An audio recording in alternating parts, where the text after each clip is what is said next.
ولا كيعجبكم الكونتون ديال اسامه بصح كتفرجوا فيها، علاش بغيتوا تفرجوا فيها معايا؟ هي هادي سير.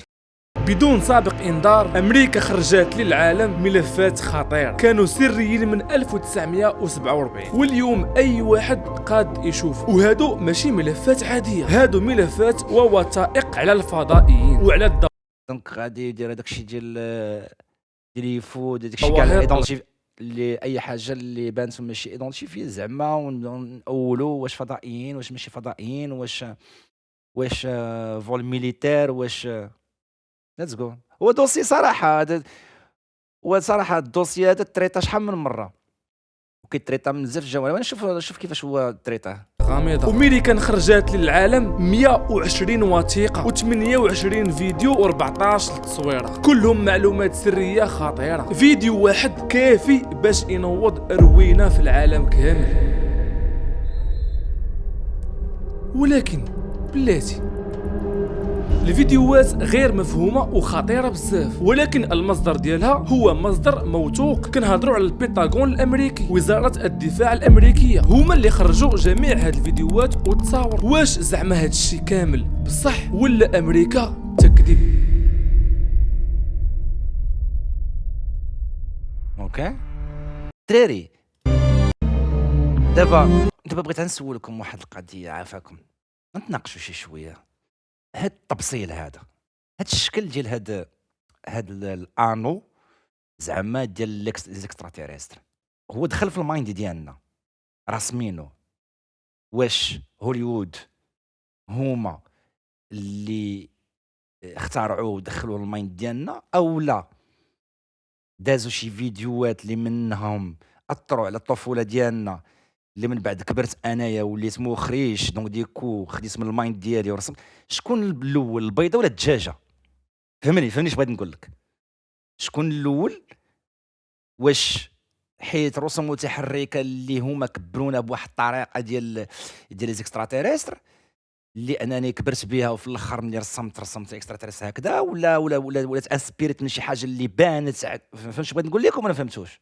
حيت هذه القضيه هذه داروا واحد الابحاث في الشكل ديال الصواريخ والشكل ديال الطيارات والعلاقه ديالهم ما بين هذاك الشيء اللي في الواقع وما بين الافلام القدام. لقاو ان كاين واحد السيركل، لقاو ان الافلام اثروا على المايند ديال بنادم اللي كبر ولا ابخي انجينيور وخدا من هذاك الشيء شي شويه وزاد حتى هو صايب حاجه، وهذاك الشيء اللي صايب حتى هو اثر على جينيراسيون اخرى اللي حتى هي فهمتي دارت. عمن كندوي ناري كنحس براسي كندوي بحال الاكسترا تيريستر، واحد اللي كاين وقال هو انا.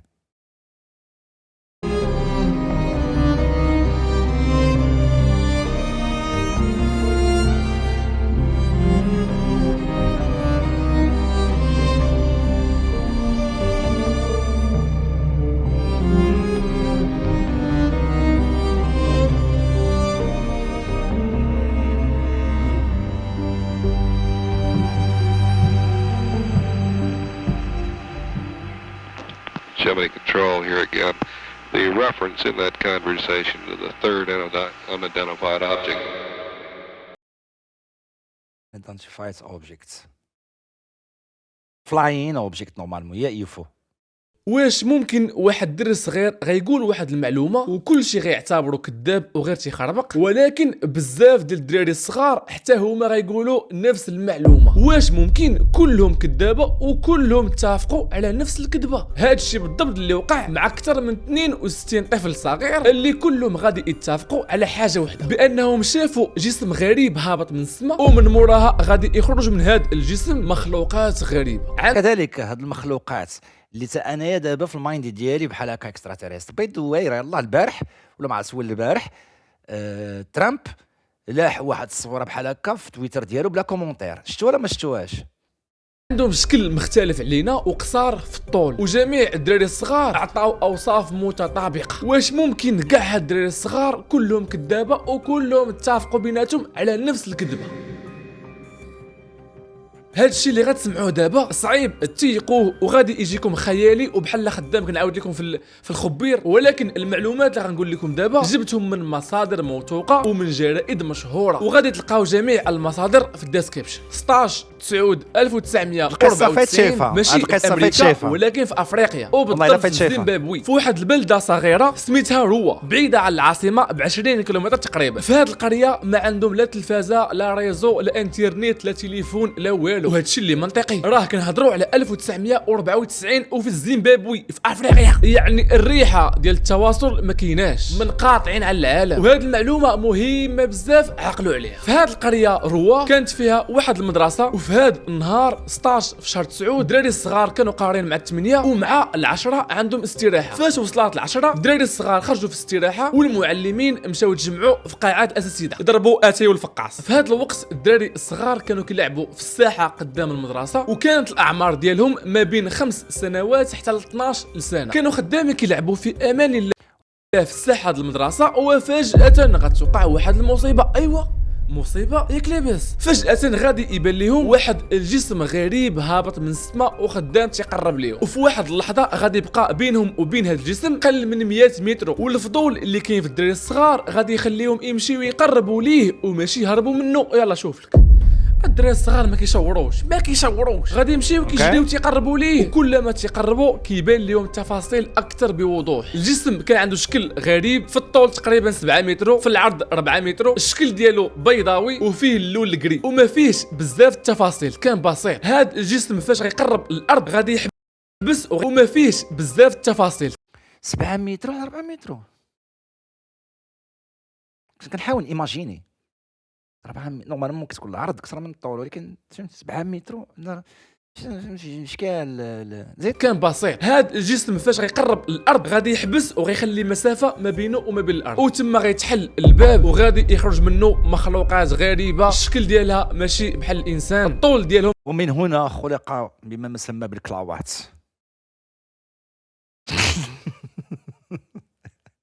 من هنا نخرج كائنات غريبة تنطق بكلام واحد. سلاح في 6 كول شرب باباك ماماك. من هنا قصير بزاف تقريبا 90 سنتيم، عندهم واحد الراس كبير غير متناسق مع الكور ديالهم، وعندهم عينين كبار بزاف شادين تقريبا النص في الوجه، وكانوا عينين كاملين كحلين. تما الدراري الصغار كانوا مخلوعين وبزاف منهم غيضربوها باحسن جريه، وشي وحدين منهم بقوه الخلعه بقاو مكوانسين بلاصتهم واش داكم ليهم، وفي الاخير كلهم غادي يهربوا وغادي يرجعوا للمدرسه وغيدخلوا مخلوعين كيموتوا بالخلعه. تما جميع الاساتذه غادي يشوفوهم في ديك الحاله وغيسولوهم مالكم. تما جميع الدراري غيبداو كيعاودوا في نفس القصه، شفنا جسم غريب تم هابط. دابا انايا المشكل اللي عندي هو دابا هاد الهضره هو اللي كيقول شكون عاودها ليه، واش سان ارتيكل اللي تري ديجا، واش سان هيستوريان زعما اللي كتب هاد الشيء، واش فهمت بغيت نقول لكم سموكي ولا عاود قال لي سموكي ولا عاود قطع علينا شويه تحل الباب خرجوا منه مخلوقات غريبه قصار فيهم 90 سنتيم. جميع الدراري الصغار كيعاودوا نفس القصه. تم جميع الاساتذه سمعوا هذه القصه وقالوا مع راسهم غالبا هاد الدراري الصغار مسلسعين ولا ضاربين شي حاجه ولا علم الله شنو عندهم.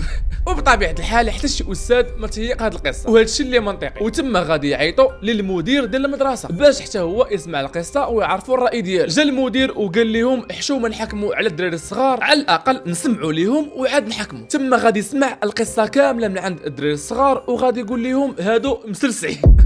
علم الله اش ضاربين هذو. المدير حتى هو ما تيقش، وهذا الشيء اللي كان منطقي، ولكن واحد الاستاذ غادي يجيب لهم واحد الخطه جهنميه. غادي يفرق جميع الدراري وغادي يعطيهم ورقه بيضاء لواحد وقلم الرصاص وغادي يقول لهم رسموا دوم اش كدير هنا، وصفوا شنو شفتوا. وفي الاخير غادي يمشيو يجمعوا جميع الاوراق من عند الدراري كاملين، وتما كانت المفاجاه. غادي يلقاو اكثر من 62 رسمه ديال 62 دري كلهم رسموا تقريبا نفس الحاجه وعطاو تقريبا نفس الاوصاف، وهذه حاجه غير منطقيه. كيفاش ممكن 62 دري غيتفقوا على نفس الكذبه ونفس الحاجه ونفس الاوصاف؟ وراه ما تنسى واحد المثل كنقول لكم ديما، بالفرنساويه وغنترجمو. ديما كنقول لكم هذا واعر المثل، اون بو ترومبي 1000 فوا، نو اون بو ترومبي اون فوا 1000 بيرسون.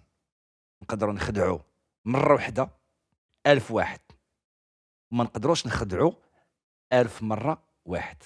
نعاودها، مره واحده تقدر تخدع 1000 واحد بدقه واحده، تقدر تخدعهم، دير لهم العاب السحريه مره واحده تخدع 1000 واحد بدقه واحده، تقدر ديرها. ولكن ما تقدرش تخدع 1000 مره شخص واحد، تخدعوا مره جوج ثلاثه اربعه غيعقلك. دونك ميبي شي وقعات هنايا لان تخدعوا كاملين، وهذا الشيء بصح شنو هذا ما يدل انهم رسموا نفس الحاجه، انهم شافوها بصح، ولكن ديك الحاجه ما كتعنيش انها كانت حقيقه. كاين الهلوسه الجماعيه، كاين الدوايات اللي خديناهم يديروا نفس الاعراض. كاين مثلا دابا انايا نمشي نشد ان بروجيكتور 3 ديمونسيون ونمشي لشي فيلاج ونبروجيتي فيه 3 ديمونسيون. عرفتي دوك الضبابه هادي بروجيكسيون هادي غنوريها لكم.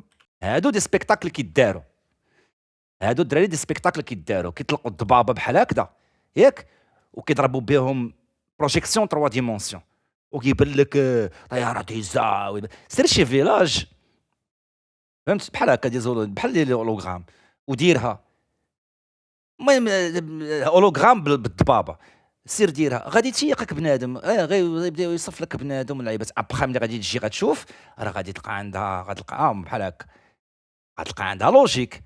دونك هادو التصاور اللي رسموا يس سافو دير كتبروفي انهم شافوه. كنهضروا على الاطفال صغار، الكبير فيهم عنده 12 عام.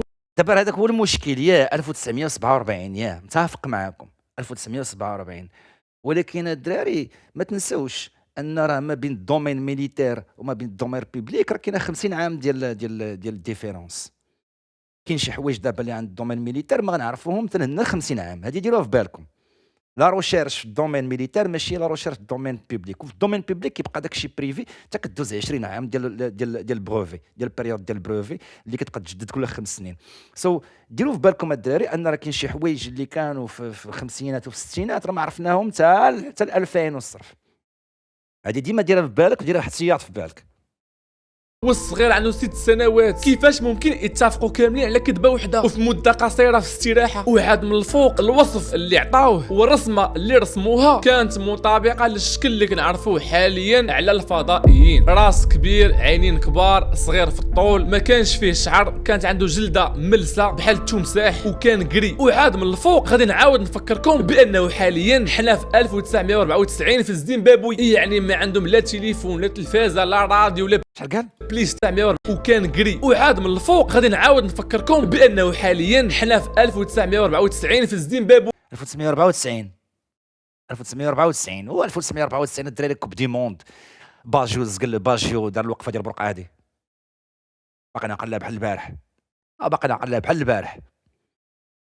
باجيو زق البينانتي، دار احسن دومي فينال وزق البينانتي ضد البرازيل، ودار ديك الوقفه ديال البرقعه هادي هاك بلا ميش ديالو، كدير لا ميش ديك الساعه. يعني ما عندهم لا تليفون لا تلفازه لا راديو لا بلاي ستيشن. كيفاش ممكن اصلا يعرفوا شكل الفضائيين؟ ما عمرهم شافوه قبل في شي بلاصه، ما عندهمش فكره اوليه منين عرفوا الشكل ديال الفضائيين. القصه فعلا محيره وما كتدخلش للدماغ، وغادي نبان لكم خدام كنعاود لكم في الخبيره. ولكن هادشي كامل هضروا عليه جرائد كبيره وابرزوها البي بي سي، اللي ماشي غير هضروا وصافي، ولكن صيفطوا الصحفي ديالهم مخضرم كيتسمى تيم ليتش، اللي مشى خصيصا حتى للزيمبابوي باش يغطي هذه الحادثه وباش يجمع معلومات. وهذا مكان الصحفي ديالنا ديال البي بي سي غادي يمشي للزيمبابوي وبالضبط قريه روا، وغادي يجلس مع الاطفال الصغار وغادي يسمع منهم القصه كامله. وفي الاخير المراسل تيم ليتش غادي يقول واحد الجمله صادمه وخطيره اللي غادي تشهر في العالم كامل في ديك الوقيته. من مور ما سمع القصه كامله غادي يقول هاد الدراري الصغار مسلسعين. تيم ليتش قال بالحرف الواحد: كنت أتحمل مناطق الحرب لكنني لم أستطع التعامل مع هذا، لم يكن منطقيا. هذه هي الجملة اللي قالها تيم ليتش من مور ما سمع القصة ديال الدراري الصغار. ونفس الحاجة غتوقع مع البروفيسور وأستاذ الطب جون ميك، غادي يمشي خصيصا للزيمبابوي باش يسمع القصة من عند الدراري الصغار، وحتى هو قال نفس الحاجة. هاد الدراري مسلسع. دراري واحد الديتاي بان لي ما عنده حتى علاقه بالسوجي. هاد المدرسه هادي كانوا فيها اغلبيه التلاميذ كانوا بويض، شفتوهم ياكو؟ شفتوهم ولا ما شفتوهمش؟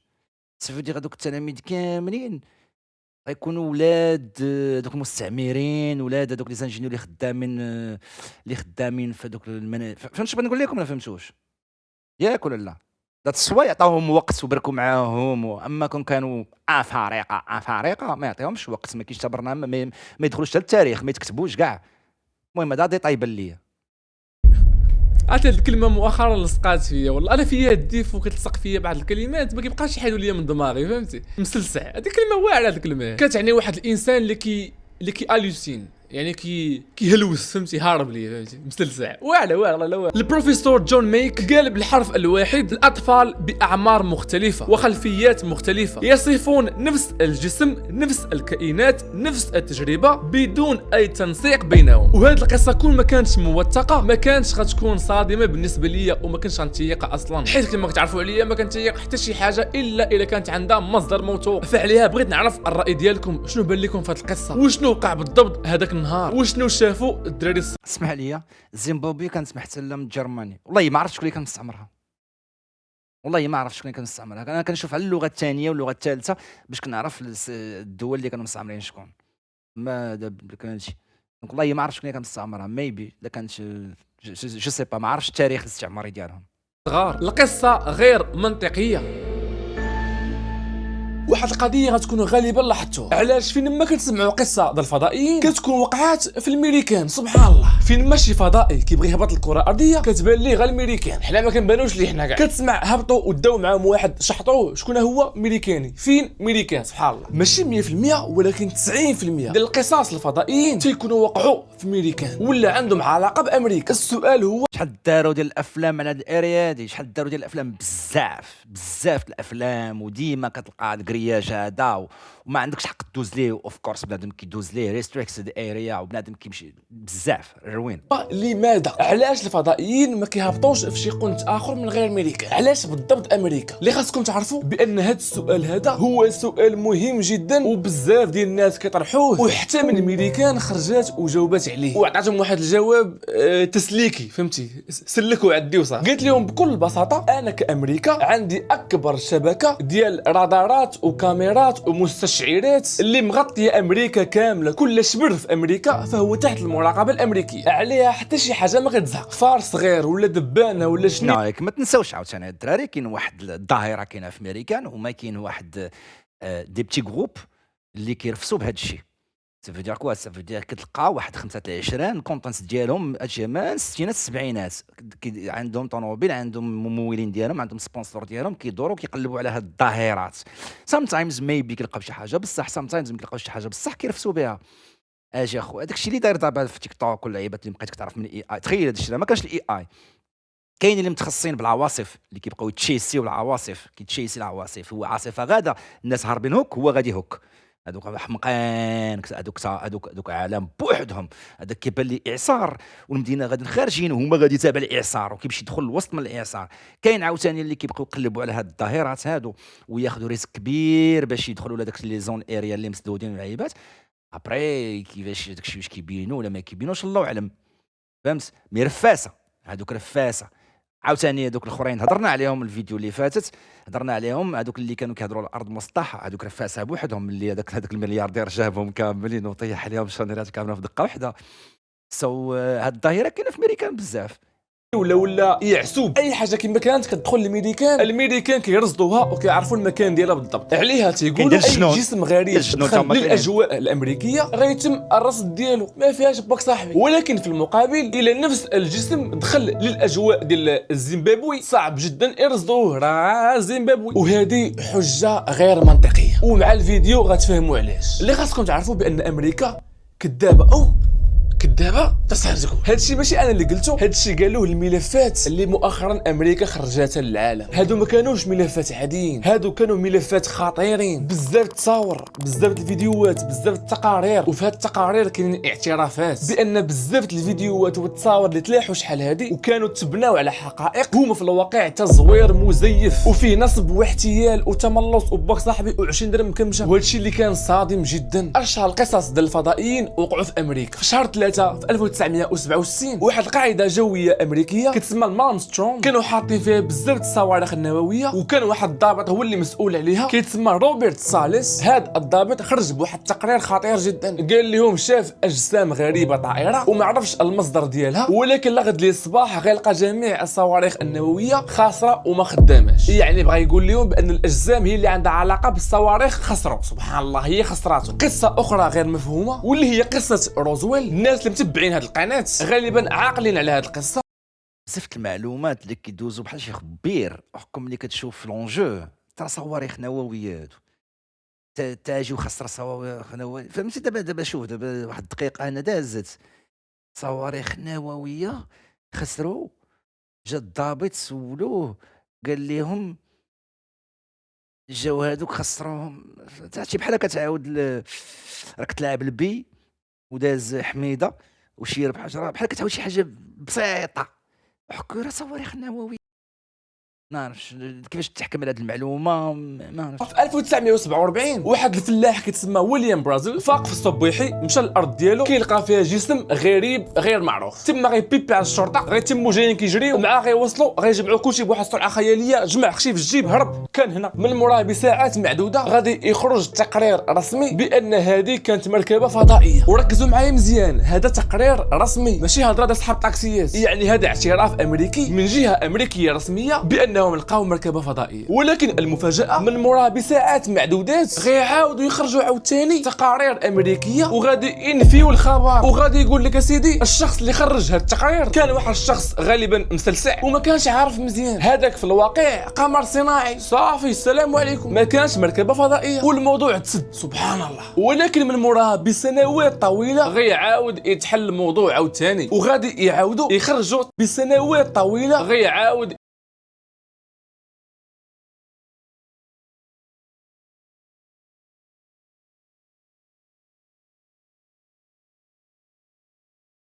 Was any type of extraterrestrial events of the Air Force as engaged for okay يتحل الموضوع عاوتاني وغادي يعاودوا يخرجوا تقرير رسمي اللي غادي ينفيو فيه اخر تقرير ديالهم وغادي يقولوا هذاك ما كانش قمر صناعي. يا ويلي نتوما كتفلاو علينا. وغادي يقولوا هذاك كان مشروع امريكي سري. شنو هو ما نعرف، سري بقى بعيد وتما بقات لحد الساعه باقي ما عرفوش شنو كان بالضبط. الغريب في القصه انها كلها قصه موثقه بتقارير رسميه امريكيه ومن صحف مشهوره في امريكا، وعندنا دليل على كل هضره قالوها عليها. هذه القصه هذه مهمه جدا نجبدها لكم في هذا الفيديو، ما يمكنش نقزوها، امبوسيبل. دابا السؤال هو علاش امريكا خرجوا بالتقرير الاول وشويه خرجوا ونفاوه عاوتاني، ومن موراها خرجوا بالتقرير رقم 2 ودازت مده وخرجوا ونفاوه عاوتاني؟ لماذا؟ يلا سيدي لماذا؟ علاش من الديبار ما تاخذش الوقت الكافي وتفكر على خطره عاد تخرج بالتقرير؟ علاش امريكا كتسرع الواحد هو اللي يعود يشور مره؟ علاش امريكا لم تتريث وخرجت بالتقرير بسرعه خياليه اللي قالت فيه بان هذاك كانت مركبه فضائيه؟ ما يمكنش يخرجوا بواحد التقرير وهما ما مأكدينش منه، وما يمكنش عاوتاني امريكا على قدها تخطا 2 المرات على التوالي. ضروري تما كاين واحد السر مخبي. في حاله ما دابا ملي كيقول امريكا واش زعما كيضر على السورس اوفيسيال، حيت امريكا راه خص يكون البنتاغون ولا يكون الناطق الرسمي بالدوله هو اللي هادو راه دي جورنو راه فهمتي. بحال قلتي دابا مثلا جات شوف تيفي وقالت راه راه ما غتهضرش بسميت المغرب، راه تهضر بسميت هذيك الجريده اللي هي كتحمل المسؤوليه ديال المعلومه واش صحيحه ولا ما صحيحاش. فهمت شنو نقول لكم؟ دونك ملي كتقول لي نون يو اس ا سافي دير كوا سي شكون فهمتي؟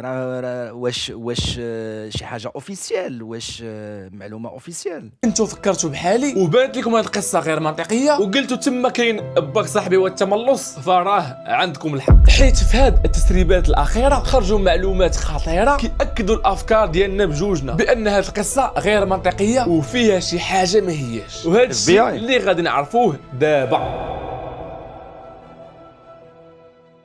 غالبا غتكونوا سمعتوا واحد الخبر اللي داير البوز في مواقع التواصل الاجتماعي بان امريكا شدات بزاف الملفات والمعلومات السريه وحطاتها للعامه. انري للعامه تستطيع تقول، وكانوا ملفات سريه جدا، اكثر من 120 وثيقه و28 فيديو و14 صوره، كلهم رفعت عنهم السريه ولاو متاحين للعامه. هذا زعما غير هكاك نفس البلان اللي وقع مع ملفات إبستين هو النيت كيتعاود حاليا. ما كنهضروش على تسريب معلومات ملفات إبستين الداري، انا بالنسبه لي هذيك كانت واحد براد فير ما بين اسرائيل وامريكان. انا هذيك كانت براد فير باش يبزوا على ترامب انه يدير الحرب. هذا هو الاستنتاج ديالي، فهمت؟ هذاك الشيء كامل اللي خرج بالنسبه لي سيتي بحال التهديد ترامب انه باش يدير الحرب. ها انت شوف راه غنبداو نفرشوا في الأرض كامل. انا هذا هو الاستنتاج ديالي الشخصي. حاجه اخرى الله اعلم لا كانت. هاد الملفات ما تسربوش، هما اللي حطوهم للعامه، وهاد اللعبه كتسمى تسريح الملفات السريه، وهاد القضيه نادره جدا. يعني بلغه اخرى اي فيديو ولا تصويره ولا تقرير ولا ملف غنشوفوه في هاد الفيديو راهم من مصادر موثوقه، راه الميريكان اون بيرسون اللي حطاهم، وجميع الفيديوهات والصور اللي غادي نديروا لهم تحليل في هاد الفيديو ماشي تصاور او فيديوهات صورهم شي واحد جالس في القهوه، لا هادو تصاور او فيديوهات خارجين من عند البنتاغون ومن عند الاف بي اي الامريكيه شخصيا، وهذا هو اللين غتلقاو في الديسكريبشن. هاد اليوفو غالبا كتسمعوها بزاف حاليا، كتعني بكل بساطه ان ايدنتيفايد فلاين اوبجيكت، جسم طائر مجهول الهويه من الاخر. ومن هاد السيت الرسمي اللي تابع الدراري اول مره شفت لي ساتيليت ديال ستارلينك، وحق الرب الالهي لا تخلعت، والله يا الدراري تتخلعت. اول مره شفت لي ساتيليت ديال ستارلينك دايزين، وانا ري واحد الخلعه شداتني الدراري. ما عمركم ما شفتوهم دايزين في السماء؟ يلا كانوا كيبلاصيوهم دابا، يلا كانوا كيتبلاصي البروجي ديال ستارلينك، كانوا كيبان لك 20 ساتيليت بيناتهم قراب، ريلي قراب، وكيبان لك تران دايز في السماء.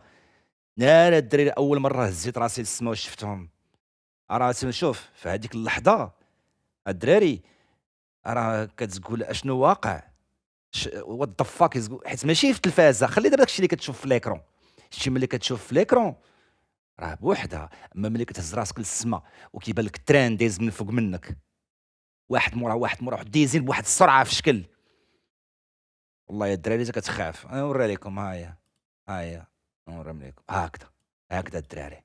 عرفتي الدراري اول مره شفتهم بحال هكا دايزين في السما وغاديين شادين الطريق، حيت هما كانوا كيتلونساو وكيمشيو باش يتبلاصاو في بلاصتهم باش يشدوا لوغبيت ديالهم، وكيدوزوا على الدول. كيبان لك غاديين، ما كتعرفهم صواريخ، ما كتعرفهم طيارات، ما كتعرفهم، كتبقى تشوف. راه ملي كتشوفهم السط راه الله يسر، الله يسر. كتقول شنو هذا؟ مقودين وما كيمشيو من بعد كيشدوا بلاصتهم. انا دخلت ستارلينك الدراري، ضربت بها 3 شهور ولا 4 شهور، مي ما صالحاش الستريم. صالحه لا بغيتي تكون عندك انترنت مزيانه هاي دي بي، ولكن ماشي ستابل. باقي عندهم مشكل واحد، هو كاين واحد الدروب ديال 20 ثانيه 30 ثانيه كتقطع كونيكسيون كترجع، فهمت؟ هذا هو المشكل اللي عندهم. داكشي واعر عندهم صراحه، مشروع الدي بي زوين كلشي، ولكن ملي دابا هما كيدوروا، هما ماشي جيو ستاسيونير، ما شادناش بلاصه وحده لي ساتيليت. دابا هو ملي كيفوت الزون ديالك خاص ساتيليت اخر يدخل، باقي ما مقاربينش بزاف باش الكونيكسيون ما تقطعش بمره. كيدوز يلا هذا غيخرج من الزون ديال البارابول ديالك، باقي الاخر ما دخلش 100%، كتدوز واحد 20 ثانيه على حسب البلاصه اللي كنت ساكن فيها انا في ليموج. كنت كنخلص المره الاولى خلصت 100 اورو ولا ما شنو، من بعد كنخلص 40 اورو للشهر، 40 اورو 400 درهم للشهر. وكاين بزاف الانواع ديال لي زابونمون. كاين الابونمون ديال الدار، وكاين الابونمون ديال الطوموبيل، وكاين الابونمون ديال الباطو. كاين بزاف لي زابونمون. كاين المتنقله كدير وقيلا 1500 درهم الشهر، كاينه ديال الباطو وقيلا كدير شي 3000 درهم، وكاينه ديال الدار ديال 400 درهم. في المغرب امتى غيدخلوها الله اعلم، قال لك غيدخلوها في المغرب. الحكومة الأمريكية جمعت لكم منه جميع الصور والفيديوهات اللي حطوا لحد الساعة، وهذا الشيء كامل شديته بحال شي كنز ودرت ليه تحليل دقيق باش نعطيكم اللاصق وباش تعرفوا اش واقع حاليا، حيت حنا دابا قدام واحد الواقعة نادرة. هذا الموضوع ديال الفضائيين ديما كان شي حاجة في غاية السرية، وديما كنا كنسمعوا عليه من مصادر غير موثوقة، واي تصويرة ولا فيديو عندها علاقة بهذا الموضوع بنسبة 99% الا ما قلناش 100% كتكون فيديو مفبركة فيها التملص، ما كتكونش حقيقيه وما كنعرفوش المصدر ديالها. ولكن لاول مره في التاريخ غادي يكون قدامنا فيديوهات وصور حنا عارفين المصدر ديالهم، عارفينهم منين جاو، واش حقيقيين ولا لا هذا موضوع اخر، ولكن على الاقل عارفينهم منين جاو. عليها قلت لكم حنا قدام واقعه نادره جدا ما غاديش تعاود كل مره، وعاد من الفوق هذا الشيء كامل اللي تم التسريح ديالو فيه شي معلومات خطيره. اي خطيره تسالي يقول لك السيد هذا. غادي نبداو باكثر تقرير ما بغاش يتفهم لي انا بعدا. وقع في غرب امريكا في 2023، وتخيلوا معايا البنتاغون براسو. سيو سمي بلاتي شور واحد شويه. شنو هو البنتاغون؟ البنتاغون بكل اختصار هو وزاره الدفاع الامريكيه. السلام عليكم. راه باغي يبدلوا لها السميه، مابقاوش باغي نسميها وزاره الدفاع الامريكيه، ولا باغي نسميها وزاره الهجوم الامريكيه. الحرب ولا ماشي باغي يبدلها. شفت القضيه ولا ما شفتوهاش؟ قال لي علاش غنبقاو نسميوها وزاره الدفاع، حنا مابقاوش غندافعوا. ترامب مسطي، فهمتي؟ راه واقيلا دارت ترامب مسطي، قال لي ما غنسميوهاش الدفاع، حنايا غنسميوه هجوم. مسطي الله يسامح مسطي. مينيستير دو لا غير جي غنسميوها وزاره الحرب. القجع. تقدر تخيل دابا ترامب عنده الباور ينفي الكره الارضيه، عنده هذا الباور هذا. بون ماشي سي فاسيل كو سا، هضره شويه صغيره اللي كنقول، مي يقدر يديرها. هذا البنتاغون براسو غادي يقول على هذا الملف من اكثر التقارير اقناعا في كل ما يملكه مكتب الاي اي ار او حتى اليوم. شنو هي الاي اي ار او؟ All Domain Anomaly Resolution Office، مكتب حل الظواهر او الاجسام الغامضه في جميع المجالات. هو المكتب اللي خدام تيبقاش وتيقلب في الاجسام الغريبه والظواهر الغير مفسره، كيحاولوا يلقاو لها تفسير. هذا مكان هذا الملف وقعوا فيه 3 احداث. قال لك سيدي 7 العملاء فيدراليين خدامين في 3 فرق مختلفة، كل فرقة مشيرة في واحد الجهة وما كاينش علاقة بيناتهم. ب3 شافوا كرات طائرة في السماء، وهاد الكرات كتطلق واحد الكرات صغيرة. الكرة الكبيرة اللون ديالها برتقالي بانت في السماء وبقات ثانية أو ثانيتين، تراري وطلقات مرة اللون. شفت واحد الدكتور البارح كان كيشرح، سوري ما عندها حتى علاقه، كان كيشرح البنادم ودكتور مقواد وبغى يشرح لهم علاش السما زرقاء وعلاش الشمس ليمونيه. واحد الشرح دار لهم بون عطى شي حوايج صحاح. وانا ريش شوف مره نبرك معاكم. شوف غدا ولا غدا انا ندير لكم غدا ولا غدا ندير لكم شي فيديو على الاهرامات، ونهضروا وسط الاهرامات نزيدوا شويه ثقافه عامه على الشمس الزرقاء، على الشمس بالطريقه اللي يقدر يفهم، بالجارغون اللي يقدر يفهم بنادم بيبليك عادي. بون فيها شويه المفترضات ديال لونغور دوند، لونغور دوند بالعربيه ما عرفتش كاع، وبالديفيزيون د لوميير، مي شويه نحاولوا نفهموا علاش السما زرقاء وعلاش الشمس صفراء تو سامبلومون. ديالها برتقالي بانت في السماء وبقات ثانيه او ثانيتين، وطلقات ما بين 2 حتى 4 الكرات صغيره حمراء ومن موراها كتختفي. وهاد الكرات الحمراء كيتحركوا بشكل افقي، وبعض المرات كيتموا هابطين الارض واحد سوري اخويا اللي قلت لي هادشي اللي كنقراو في الباك، باش تفهم علاش الشمس الزرقاء الشمس الصفراء، وباش تفهم علاش السما الزرقاء، خاصك باك بلس 5 باش تفهمها بدقه. خاصك باك بلس 5، خاصك تمشي لديفيزيون د لوميير، وتمشي تدخل لا ستركتور ديال الكومبوزيسيون ديال لازوت، فهمتي؟ خاصك تمشي فريمون دقه. باك بلس 5 الصاد تمشي في ماستر 1 ماستر 2 باش كيتقرا، فهمت؟ حيت غادي ندخلوا لي نيفو دينيرجي ديال لازوت، ونيفو علاش هادي كتمشي كديفيزي بو 1 سور لامدا والاخرى 1 سور لامدا بيسونس 4، فهمتي، ونهضروا على الديستونس ما بين الشمس والشمسيه، اقرب طريق ما بين عينيك والشمسيه اقرب طريق، دونك الديستونس صغيره. اوكي وما بين لوريزون ديستونس كبيره. دونك غادي نمشيو بعيد الا بغيتي تفهمها اون ديتاي في ستركتور اتوميك ولي نيفو دينيرجي. عطيتك شي شويه باش تفهم، فهمتي. اكثر على لونغوردون معطيات من المعطيات. ومن موراه حتى هما كيختفي. القطر ديال الكره البرتقاليه ما بين 12 و 18 المتر، يعني كانت كبيره. ونفس القصه غادي يعاودوها 3 مراكز اللي منفصله في امريكا، شافوا في نفس الوقت نفس الجسم ووصفوه نفس الوصف. الملف الثاني هو جسم برونزي بيضاوي، شافوه في سبتمبر 2023، الطول ديالو ما بين 75 و 80 متر، يعني عملاق يا ربي السلامات. بان في السماء ومن موراه بمده قصيره غادي يختفي، تقريبا بقى ما بين 5 و10 ثواني ومن موراه اختفى. ناري مصيبه كحله مصيبه. الملف الثالث اللي تصور في اكتوبر في 2023 والفيديو كان في اليونان، يعني ماشي في امريكا. هذا اختلاف. الفيديو المده ديالو 2 دقائق و57 ثانيه كامله، وتصور من كاميرا ديال الاشعه تحت الحمراء، واللي صوراته هي منصه عسكريه امريكيه. كتفلاو علينا.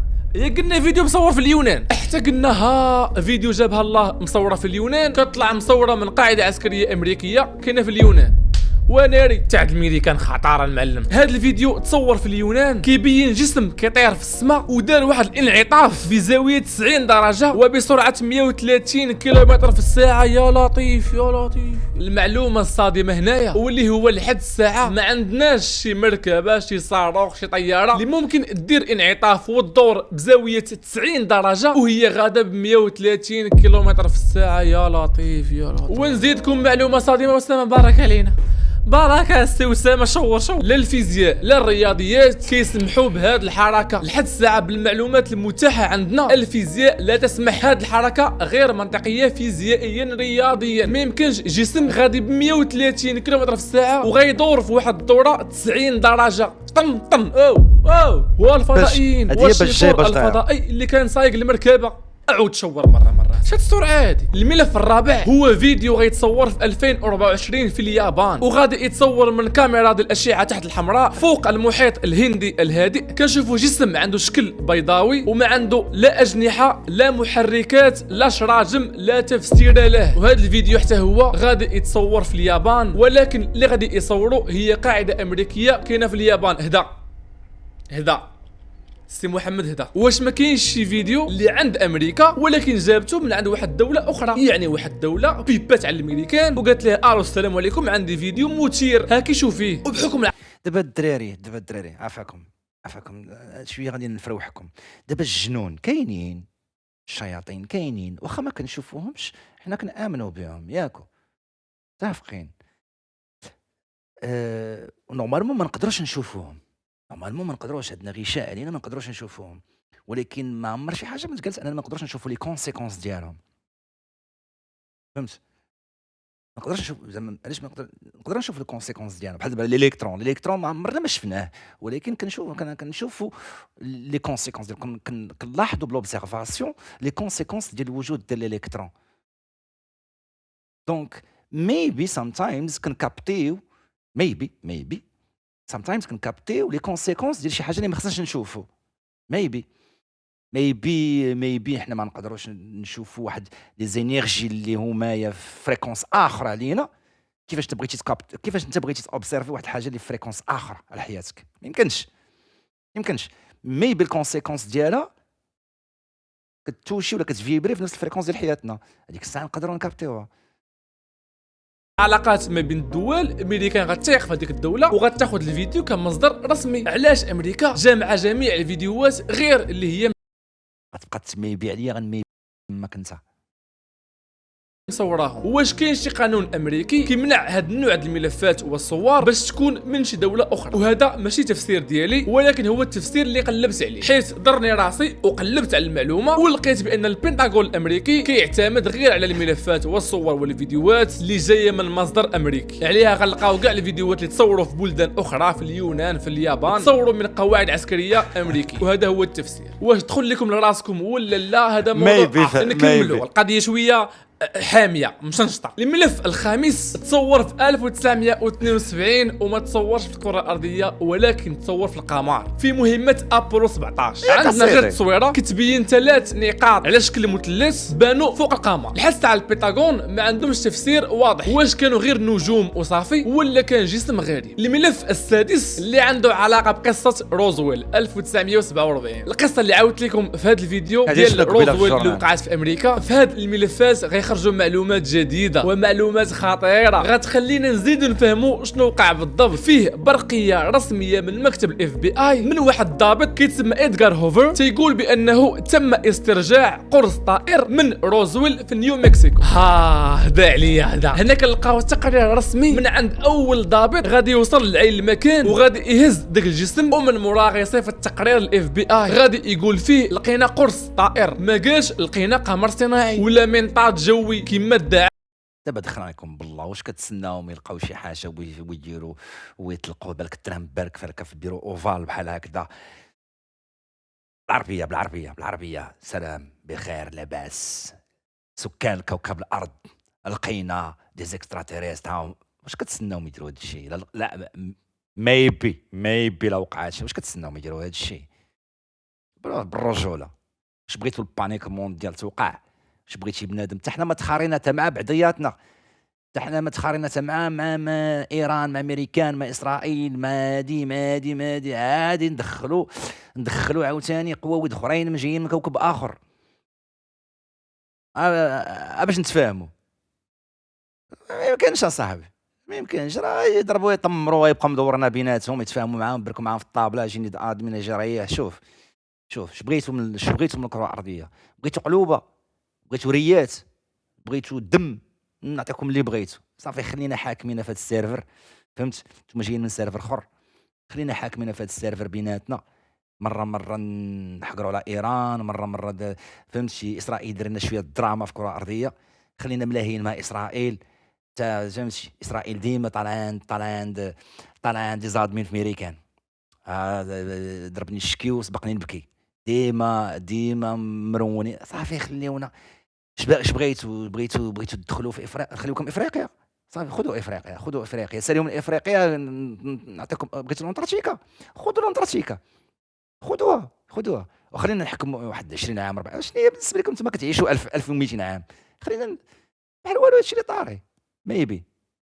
امريكا من بعد واش ممكن ضابط قدو قداش ما يعرفش يفرق ما بين منطاد جو امريكا من بعد واش ممكن ضابط هو كيشبه اللبن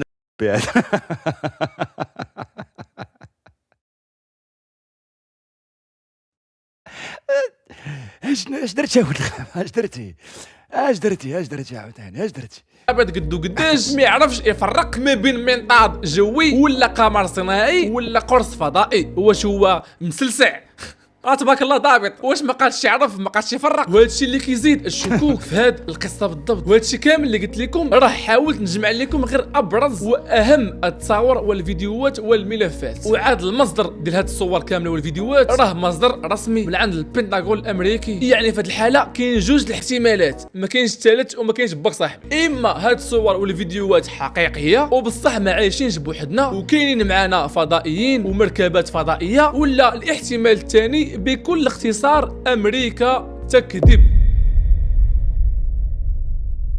انا كنآمن ان كاين مخلوقات اخرين الدراري ياك. انايا فيزيسيان سيانتيفيك ولا عباد، انا بالنسبه لي ما كاين حتى حاجه كتمنع فهمت وكتناقض ان كاين شي حوايج من غير البشر، من غير بني ادم كاينين، فهمت؟ كاين من غير بني ادم، حيت قبل ما يكون البشر في الكره الارضيه كانوا مخلوقات اخرين قبل منا، ولا سيونس هي بروفاتها، والدين حتى هو كيهضر عليها.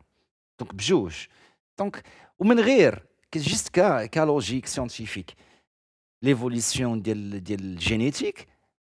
حنايا حاليا في الكره الارضيه كنعتبروا راسنا حنا الالفا.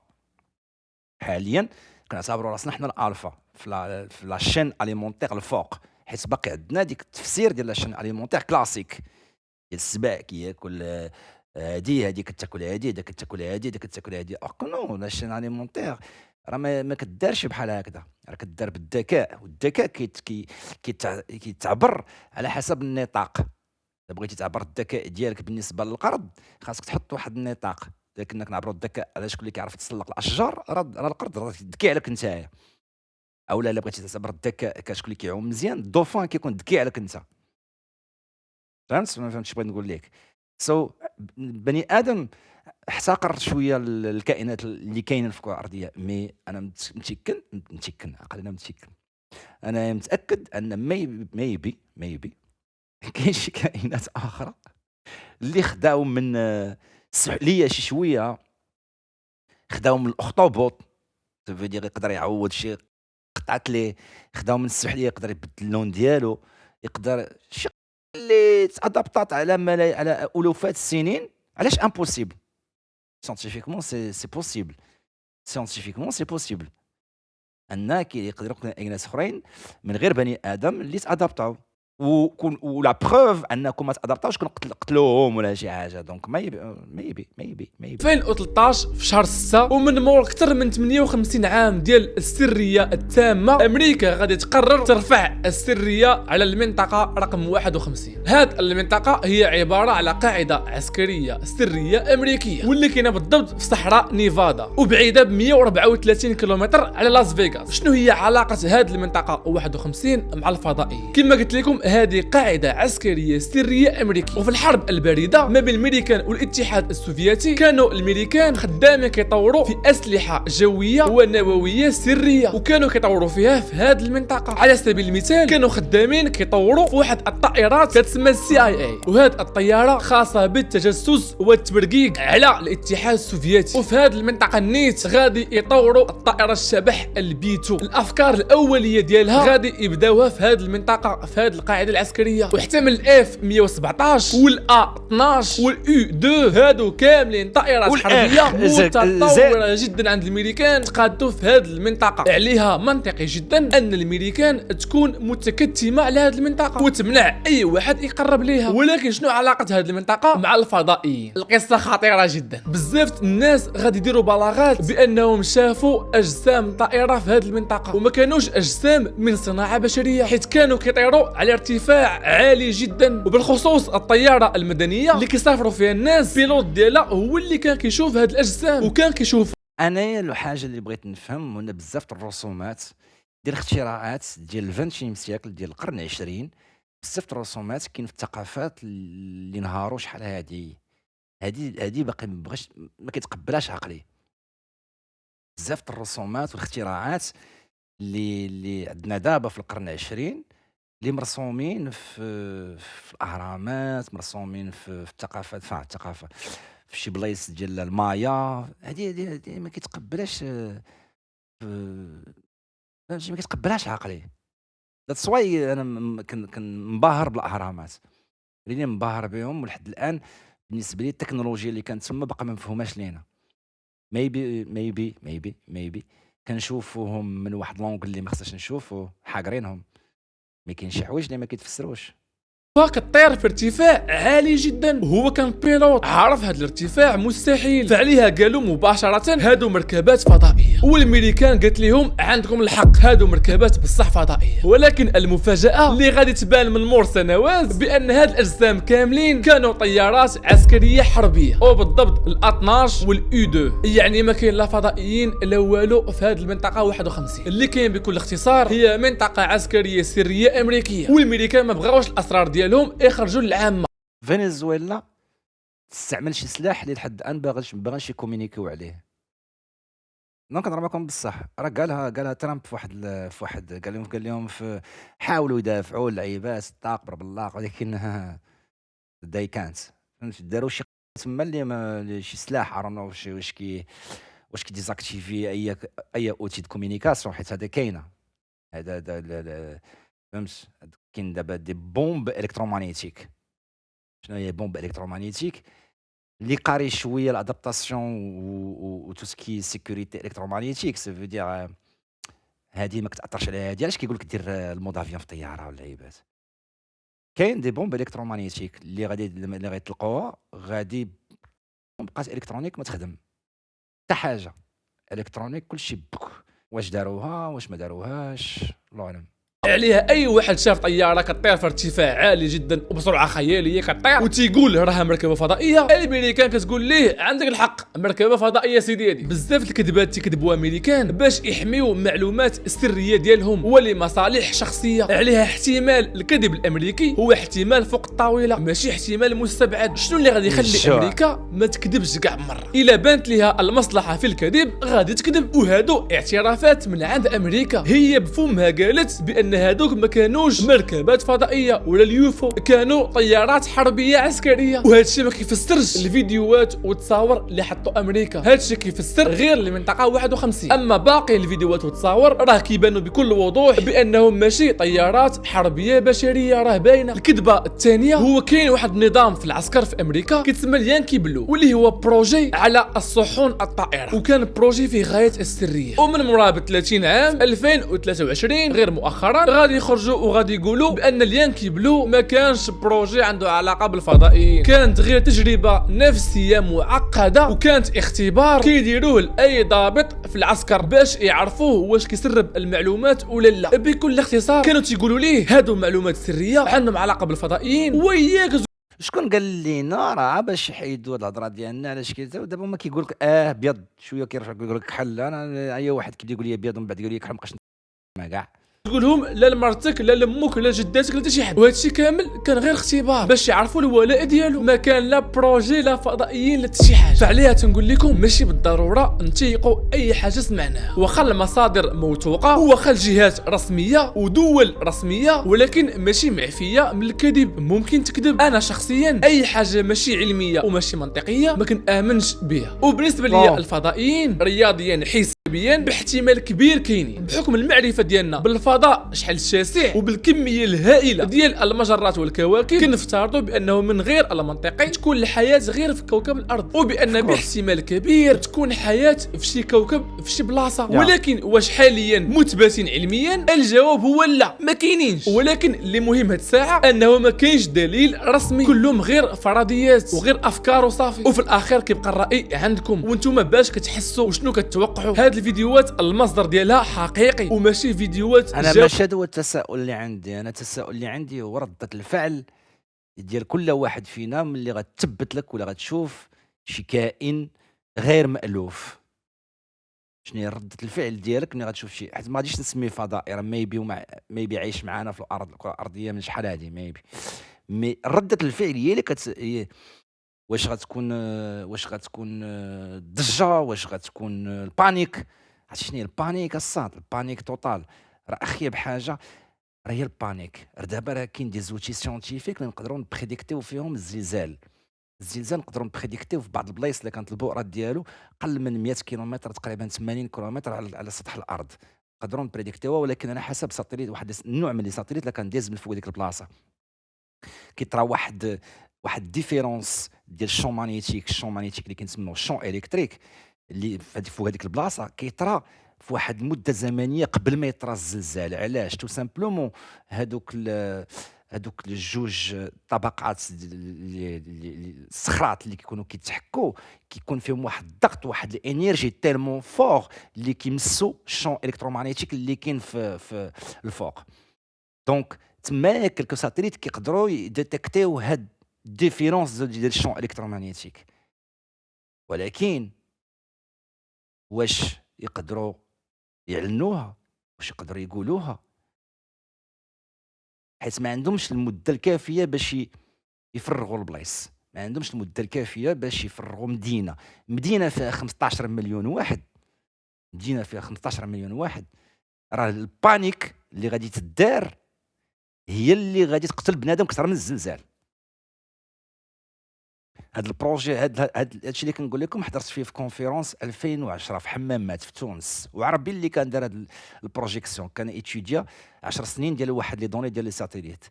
وهو اللي اول واحد لاحظ ان ديما قبل من الزلزال ديما في واحد الزلازل اللي دازوا فوق من ديك الساتيليت باغازاغ ما كانوش هما مديورين على قبل هذيك المهمه، مي لاحظ ان كاين واحد الشونجمون الكترومغناطيسي كيدار ديما 12 ساعه 24 اور قبل ما يطرا داك الزلزال.